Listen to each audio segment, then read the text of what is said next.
एक पर्वत जिसकी महत्ता को श्री कृष्ण ने खूब बयान किया, लेकिन उसको लगा एक ऐसा श्राप जिसके चलते आज वो धीरे धीरे अपने अंत की ओर बढ़ चला है। कौन सा है वो पवित्र पर्वत? किसका लगा था उसको श्राप? क्यों मिला था ये श्राप? आखिर कैसे बढ़ चला है वो पर्वत अपने अंत की ओर? जानिए एक कथा जो काफी प्रचलित है।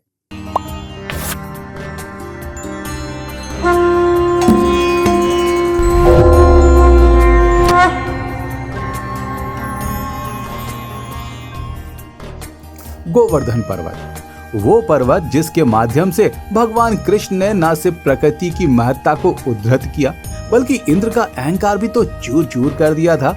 लेकिन वही पर्वत आज अपने अंत की ओर शनय शनय बढ़ चला है। ये गोवर्धन पर्वत समय के साथ सतत घट रहा है, अर्थात उसकी ऊंचाई लगातार कम होती जा रही है। और इस कठिनाई का सबब बना ऋषि पुलस्त द्वारा दिया गया एक कठोर शाप। तो चलिए ना जानते हैं विस्तार से पूरी कथा। हिंदू धर्म की मान्यता अनुसार हर वर्ष कार्तिक मास के शुक्ल पक्ष की प्रतिपदा को गोवर्धन पूजा का पर्व खूब धूमधाम से मनाया जाता है। गोवर्धन पूजा को अन्नकूट के नाम से भी तो जाना जाता है। इस दिन भगवान श्री कृष्ण की पूजा की जाती है। धार्मिक मान्यताओं के अनुसार भगवान श्री कृष्ण की पूजा अर्चना करने से समस्त दुख और संताप दूर हो जाते हैं। गोवर्धन पूजा के दिन महिलाएं घर के बाहर गाय के गोबर से गोवर्धन पर्वत की आकृति बनाती हैं और पूजा अर्चना करती हैं। पौराणिक कथा के अनुसार प्राचीन समय में तीर्थ यात्रा करते हुए ऋषि पुलस्त गोवर्धन पर्वत के निकट जा पहुंचे।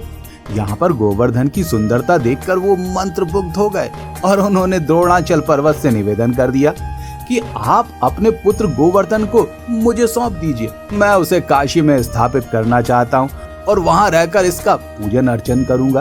द्रोणाचल ये सुनकर दुखी हो गए, परंतु गोवर्धन पर्वत ने कहा कि है ऋषिवर, मैं चलने को तैयार हूँ, लेकिन मेरी एक शर्त है कि आप मुझे जहाँ रख देंगे मैं वहीं पर स्थापित हो जाऊंगा।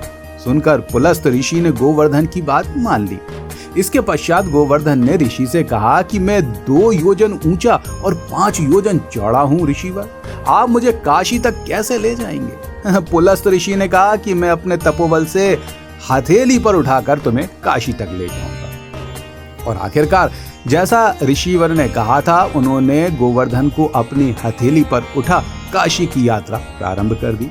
जब ऋषि वहां से जा रहे थे तो रास्ते में ब्रजमंडल आया, जिसे देखकर गोवर्धन सोचने लगे, भगवान श्री कृष्ण राधा के साथ बाल्यकाल और किशोर काल यहीं आकर बहुत सी लीलाएं करने वाले।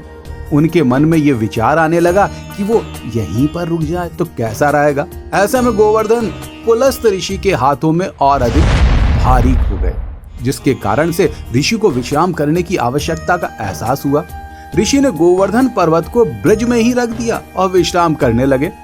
दरअसल ऋषि गोवर्धन पर्वत की शर्त बिसरा गए। कुछ देर बाद ऋषि पर्वत को वापस उठाने लगे, लेकिन गोवर्धन ने कहा, ऋषिवर, मैं यहाँ से कहीं नहीं जा सकता। मैंने आपसे वचन लिया था, आप मुझे जहाँ रख देंगे मैं वहीं स्थापित हो जाऊंगा, और अब मैं यहीं पर स्थापित हो चुका हूँ।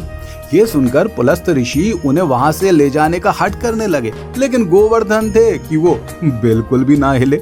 इस पर ऋषि क्रोध से तमतमा और उन्होंने शाप दे दिया, तुमने मेरे मनोरथ को पूर्ण नहीं होने दिया है गोवर्धन, अतः आज से प्रतिदिन तिल तिल कर तुम्हारा शरण होता रहेगा और एक दिन तुम धरती में समाहित हो जाओगे। तभी से गोवर्धन पर्वत तिल तिल करके धरती में समाता जा रहा है। मान्यता है कि गोवर्धन पर्वत कलयुग के अंत तक पूर्णतः धरती में समा जाएगा। हालांकि कुछ समय पश्चात ऋषि को अपनी भूल का एहसास हुआ था, लेकिन तब तक बहुत विलंब हो चुका था।